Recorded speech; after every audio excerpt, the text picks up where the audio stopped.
I love sliding barn doors. I think that they are very decorative as well as functional. So stay tuned and I will show you how I made these. I started with my 1/2-inch siding, and since these are tongue and groove boards, I cut off the tongue, then laid out my marks and cut to size my door.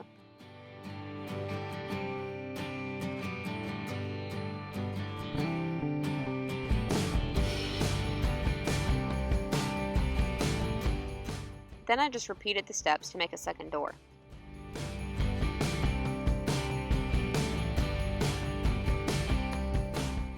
Next I grabbed the 3/8 plywood and started cutting strips that would later become the trim. Then I went over everything and gave it a good sanding. To get into the grooves, I actually wrapped a carpenter's pencil and some sandpaper. Then I started measuring everything to cut my trim pieces. Once they were cut, I then glued and nailed them in place.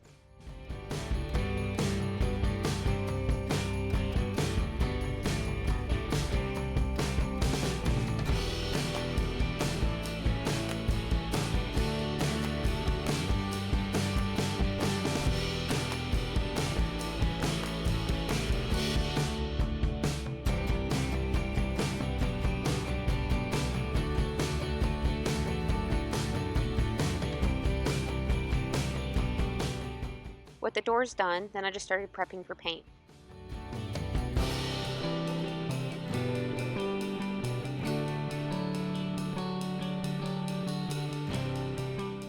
While I was painting, I went ahead and painted the dowel.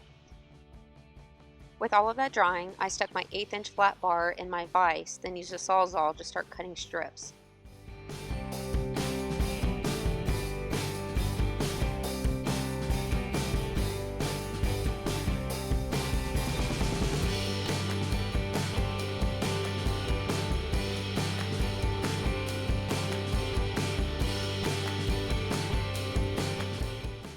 For the hardware, I use a pulley that has a bearing in the center that rotates independently from the outside.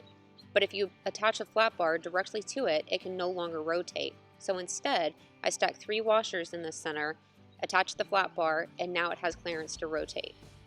But before moving forward, I like to give all my hardware a quick painting, making sure not to paint the threads.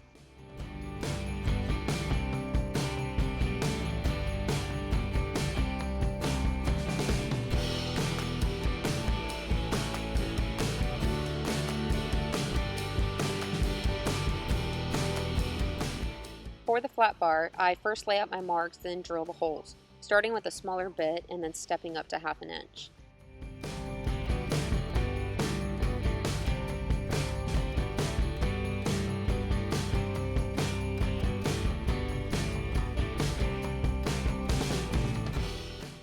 Then I moved back to the door to router and a handle on the back side. If you want to be smarter than me, you would do this before you painted the back.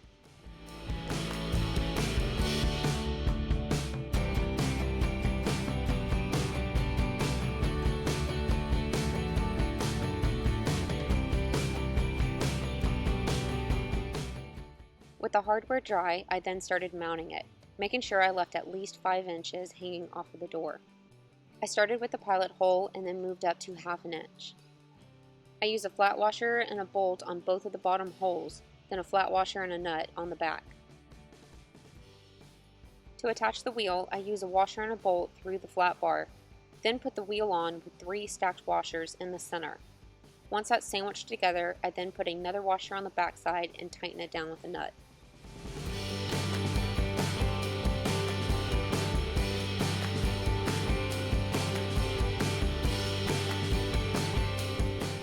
Next, I went ahead and grabbed a 1x4, cut it to size, and gave it a quick coat of paint.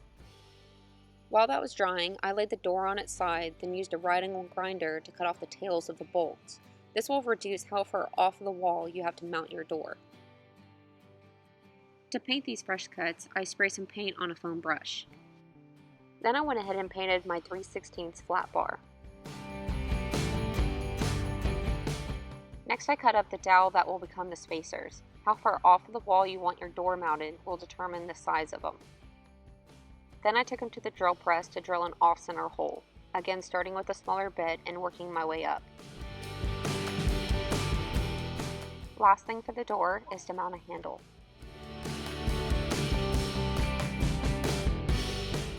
For the install, I first located and measured the location of all of my studs, then drilled a corresponding hole in my flat bar, making sure that it was slightly off-center. Then I clamped the flat bar to the 1x4 and drilled those holes. I moved the door inside and set it on a 1/2-inch piece of wood. Then I projected where the bottom of the V-truck lands and made a mark. Then I was able to tack up my 1x4, come through and drill pilot holes, then use my impact to put in my leg bolts.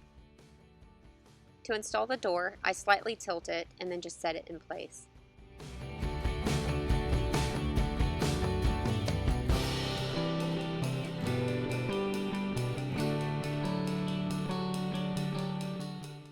Before calling it quits, I mount a small right angle bracket with rubber glued to it to use as a doorstop on either side. When mounting these, make sure to use the longest screwdriver you can possibly find. And there we are. Now this is a big project. There's quite a few steps involved. However, this is a very manageable do-it-yourself project.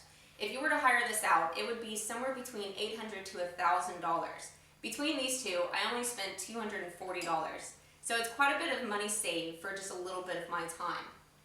Now, I do have a written tutorial posted on my blog. It's chock full of a lot more details. So if this is a project that you do want to tackle, be sure to check it out. It's in the description of the video, but you can also find it at wilkerdues.com. Don't forget, December the 2nd, I'm going to be joining Bob Claggett at I Like to Make Stuff for his Brain Pit. It's a live Q&A where y'all can hop online and ask us questions that y'all are curious about. So that's also in the description of the video. I'd love it if you would join us. No project video next week. However, I would love to hear your thoughts below on this project, and I will see you soon.